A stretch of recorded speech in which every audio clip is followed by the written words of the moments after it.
afternoon, so I'm back.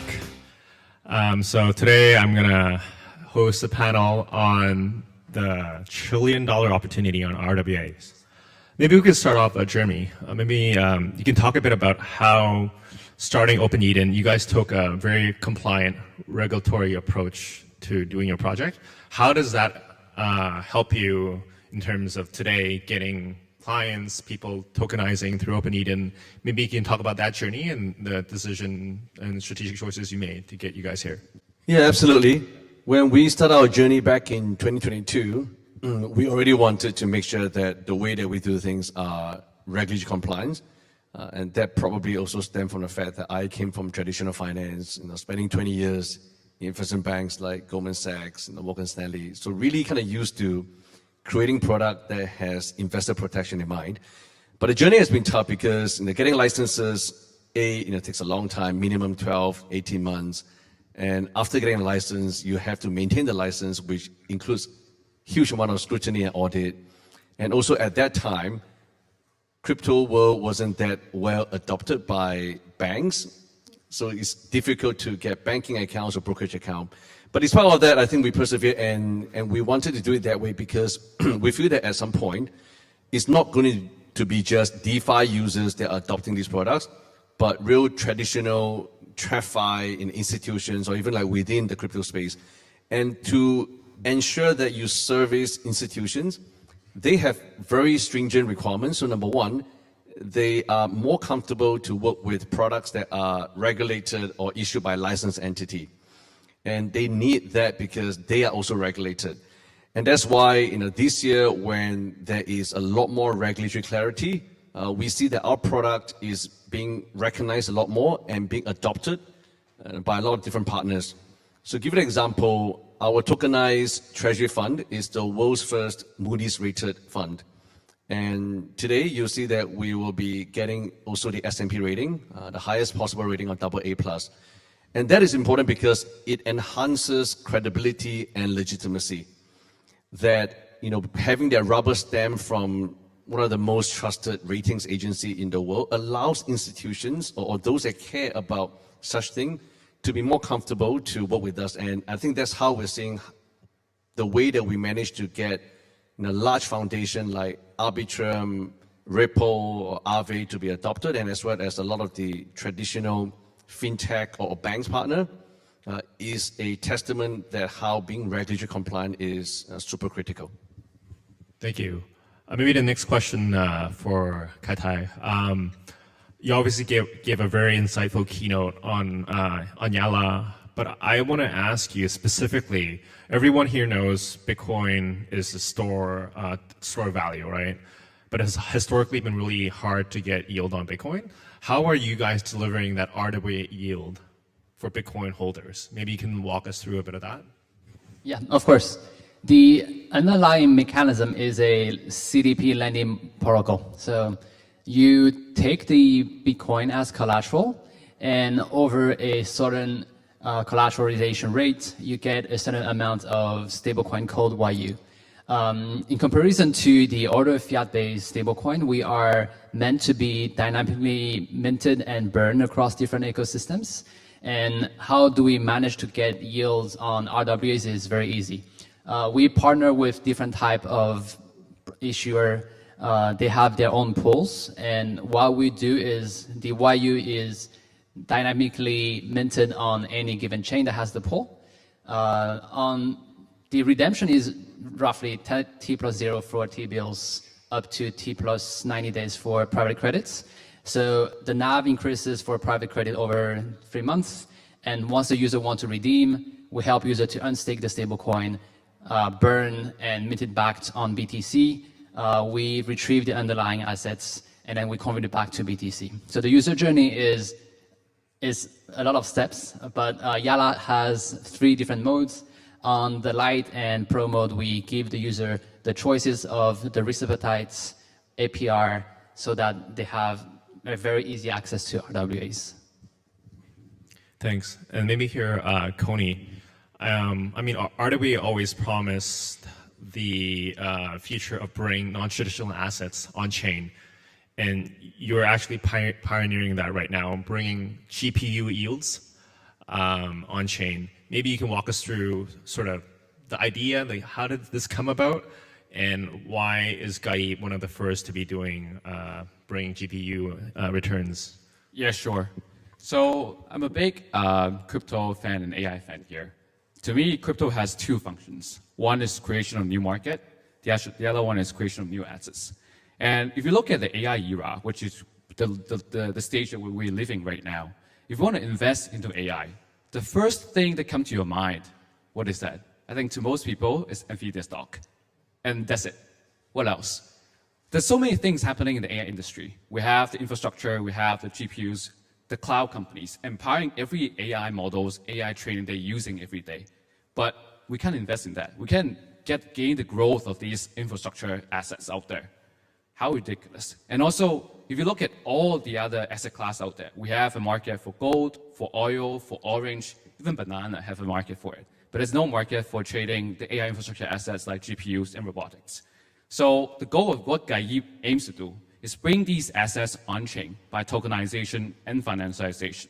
The same step happened to gold like 80 years ago, when it first turned into a fiat-backed, like credibility-backed by central bank instead of gold-backed standard when we were talking about banknotes. And we have every way to make gold tradable, like all the financial instruments or the bank or the notes everywhere. And now we have ETF to make these so scarce and so hard to and highly low liquidity assets to be traded. The same thing happened to AI and GPU assets.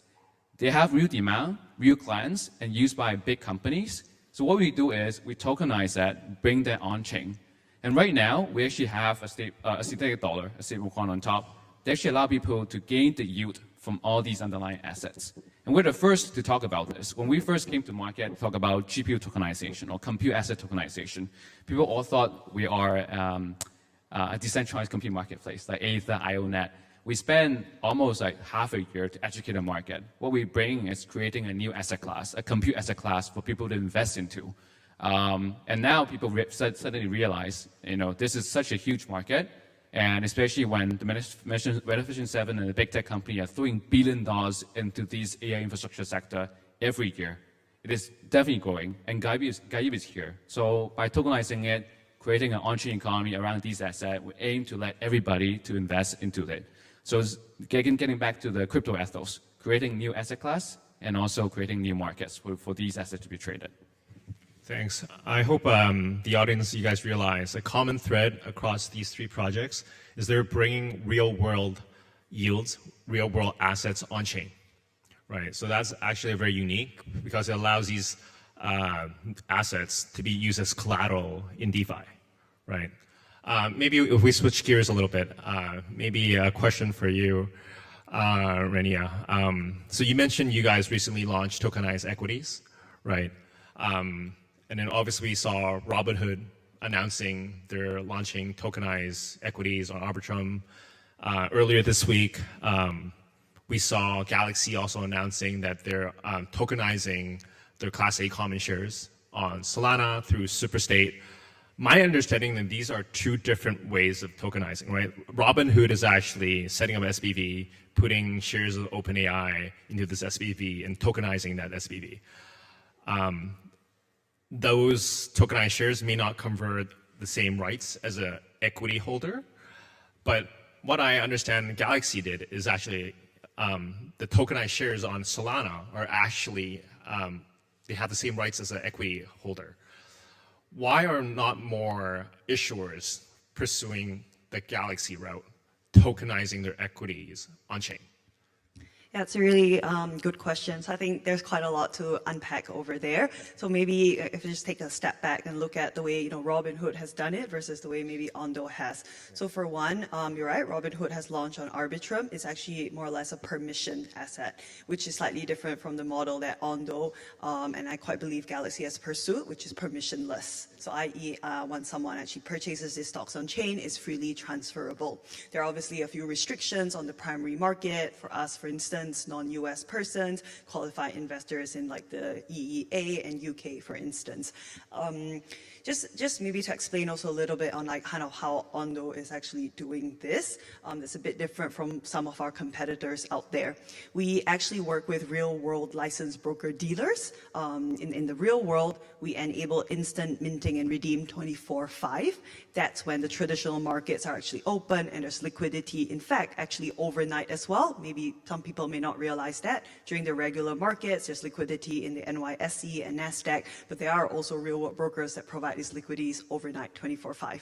So what Ondo actually essentially does is we put up some of our capital with the real world broker dealers. We work with a lot of partners, the front end, B2B to C, to distribute our products. Whenever an end user, let's say Kevin, goes to one of our partners, maybe BitGet, you click a buy order on a, say, tokenized like Tesla. What that actually does is BitGet or OKX will actually send an API into Ondo. We basically send the signal to our real world broker dealer. They purchase these Tesla stocks in the real world. We instantly actually tokenize them, bring them on chain, and send it back to you. And all these steps that I described to you all happens within one single blockchain, which means on Ethereum, it's like 20 seconds. On Solana, maximum 5 seconds. It's fast, it's like instant, and our fees and spread are actually extremely low because the prices would always mirror that of the real world, given that we only actually mint and redeem them the moment a user places like an order.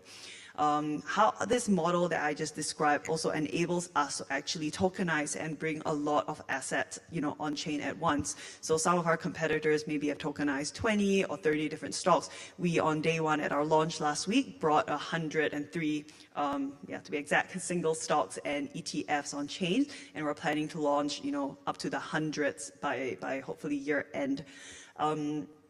Just a little bit on also our model, we only focus on the public equities because of the way we work with these like licensed brokers, dealers in the real world, i.e. it has to be existing public stocks that they already support. So we don't touch in the private stock the way that maybe Robinhood has done with like OpenEden and these others. And also that model actually, I know, has landed them in some potentially controversial issues with some of these like companies as well. So to what you also mentioned about, what Galaxy has done. So they themselves, as they actually are able to choose to decide what they actually want to do with their own stocks, which means they could confer the same rights as the holders on chains as they do in the real world. For us, because we utilize this, model in which we actually get real-world broker-dealers to purchase these assets, what holders on-chain with our tokenized stocks actually have is actually a bearer debt instrument, i.e. a IOU. So they are right in what you said. They don't actually have the same sort of like rights as they do in the real world. However, they still get the same sort of, you may call it financial benefits that someone would do, i.e. dividends and stock splits are also taken into account. So a holder of our tokenized stock on chain would always mirror the actual real world like value as they would do off chain. Gotcha. From your guys' perspective right now then, what are the key barriers that are preventing institutions to truly adopting RWAs? Because there's a lot of chatter, a lot of talk around tokenization, right? And then obviously tokenized equities is very exciting, but what's sort of limiting? Why are there not more Galaxies, more issuers doing what Galaxy is doing? Like maybe you guys can comment on what are the barriers across maybe, my understanding of the value chain is origination, right? You gotta find the asset, you got a tokenization and a distribution, right? Where are the limitations across these three steps that you see people are having trouble adopting RWAs? Maybe each one of you maybe provide some insights. Maybe I'll start. We actually see a lot of demand from traditional institutions like banks, asset managers, or even family offices to come into tokenized products. But what has been holding them back, I think, is a lot about the internal comfort level. Now, on the regulatory side, I think it's already moving in the right direction. There is a lot more clarity, but there is still that inertial that's coming from, tens of years of investing in just traditional asset. There's a lot of question about security. There's a lot of question about transparency, and also even like certain network, whether will there be failure and whatnot. So I think it's a lot of these questions that make them uncomfortable to move forward. So what is needed to be done is obviously, as time goes by, people will witness that there's longer track record of all these tokenized products, no failure, it kind of works exactly as is planned. I think that's one. And the second part is also a lot about education, that the financial institutions, compliance team, risk officers, who are obviously not well trained in the crypto space, need a lot more education. And I think we as a community need to do more to bring that education level up so that they can start to get more comfortable. So I think from what I see is a lot of that initial and discomfort.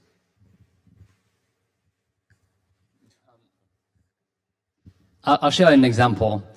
We are one of the subscribers for Apollo ACRED, the RWA private credits, and we face two different type of milestone or obstacle.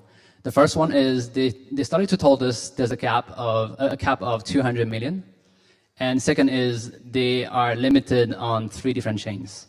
So if you think about those 2 points, first is there's a lack of guidance and clarity on how much those big institutions can tokenize on-chain. And second is where to put those liquidity. Once you solve that 2 issue, we received the email yesterday night saying, we are sorry, we stopped subscription on ACRED because of taxation. We don't know how to tax you guys, so we stopped it. So this is to illustrate even Apollo working with BlackRock, one of the largest institutions in the world, don't have enough clarity for us as subscribers to move forward. That is just one minor case in the whole world for the rest of institutions to go on board. So I do think we need cooperation, more clarity so that RWS can be brought to the masses. I think the way we would think about this is why. Why would someone or why would Galaxy choose to tokenize their stocks on chain? At least a narrative for us is we see what has existing demand and liquidity in the real world, and we bring them on chain to provide certain benefits that people can't get in the real world. For instance, instant settlement, operational efficiencies, capital efficiencies. We talked about this borrow lending, collateral, etc. I guess there's obviously, for a lot of institutions, BlackRock was kind of the first to tokenize a money market fund, BIDL, as we all know. And then now we've really seen a lot of other big TradFi players, especially out of the US, Franklin Templeton, WisdomTree, Fidelity doing the same. I've heard a lot about a lot of Asian-based firms also looking at tokenizing their version of money market funds. And that I can kind of see how they're thinking about it because it is the most liquid sort of asset class with existing demand in the real world. I think why not many firms are potentially thinking about tokenizing their own stock or equity on chain is if they don't get enough demand, for instance, if the product doesn't work as intended, if it doesn't always mirror their underlying, I can imagine how there might be certain anticipated consequences potentially. So I would almost imagine this might be something we see more of later with more proven use cases and success as well. Yeah, I just want to add one more thing. They have covered a lot of good points. I think the key is actually on the distribution, as you mentioned, because tokenization origination is actually a very simple step. Like tokenization, just like a smart contract, and issuing token can be done in a minute.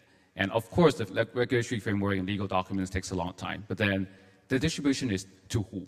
Like who is buying these RWA assets on chain?